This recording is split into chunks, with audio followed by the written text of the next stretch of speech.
Hi everyone, আসসালামু আলাইকুম। সবাই কেমন আছেন? আশা করি অনেক ভালো আছেন। নানা বাড়ির ব্লগটা নিয়ে চলে আসলাম। সকাল 6টায় ঘুম থেকে উঠে হালকা নাস্তা করে আমরা সবাই বের হয়ে পড়লাম নানা বাড়ি যাওয়ার জন্য। আব্বু আর আম্মু মিষ্টির দোকানে চলে আসলো মিষ্টি নিতে। মিষ্টি কেনা হলে আমরা সবাই গাড়িতে উঠে নানা বাড়ি যাবো। খালামণিদের বাসা থেকে নানা বাড়ি যেতে প্রায় 1 ঘন্টা সময় লাগে। আর আমার নানা করোনার সময় মারা গিয়েছিল। এখন ওইখানে কেউই থাকে না আমার মামারা ছাড়া। আর এইটা কিন্তু ব্রিজের নিচে, দেখুন কি সুন্দর লাগে। এই যে নানা বাড়ির কাছে চলে আসলাম। গ্রামে আসলেই আমার মন ভালো হয়ে যায়, অনেক ভালো লাগে গ্রামে। কার কার গ্রামে ঘুরতে ভালো লাগে কমেন্টে জানাবেন। এই তো কথা বলতে বলতে নানা বাড়ি চলে আসলাম। নানা বাড়ি মেন রোড থেকে একটু ভিতরে, তাই হেঁটে হেঁটেই ভিতরে যেতে হয়। প্রায় 2 বছর পর আমরা এই যে নানা বাড়ি আসলাম।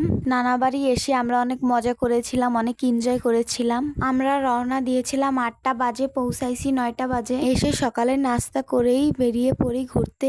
এই যে নানাদের বাসার কাছে এই স্কুলটার চটবাটপাড়া স্কুল। ওই যে মেন রোড দেখা যাচ্ছে। নানাদের বাসার পাশে পুজো হচ্ছিল, এই আন্টি গান গাচ্ছিল। পূজার সময় গ্রামে আসলে এরকম সব জায়গায় পূজা দেখা যায়। ঘুরে বাসায় এসে খাওয়া দাওয়া করি দুপুরের সবাই মিলে। খাওয়া দাওয়া শেষ করে আমরা আমাদের বাড়ি চলে যাব, আর খালামণির বাসায় চলে যাবে। খাওয়া দাওয়া শেষ করে একটু রেস্ট নিয়ে রেডি হয়ে বেরিয়ে পড়লাম। বাসায় যাওয়ার সময় মামি তার গাছের চাল কুমড়া, কালো জিরা, পিঠা অনেক কিছু দিয়ে দিয়েছিল। নানা বাড়ি গেলে বাসায় আসার সময় মামিরা সাথে করে অনেক কিছু দিয়ে দেয়। নানা বাড়ি সারাদিন ঘুরে অনেক ভালো লাগলো। আবার কবে আসবো জানি না, কিন্তু এই দিনগুলো অনেক মিস করব। আমার বড় মামার একটা চার দোকান আছে, অনেক ভাইরাল এই চা। অনেক ব্লগাররা এখানে চা খেতে আসে। এনটিভি থেকেও ভিডিও করতে এসেছিল। এক কাপ 50 টাকা করে, খেতে অনেক মজা লাগে। মামা ইন্ডিয়া গিয়েছিল, ওইখানের এক লোকের কাছ থেকে এই স্পেশাল চা বানানো শেখে। তারপর থেকে এখানে চা বানায়। মামার দোকানের লোকেশন কাশিয়ানী থানা, দক্ষিণ চটবাটপাড়া,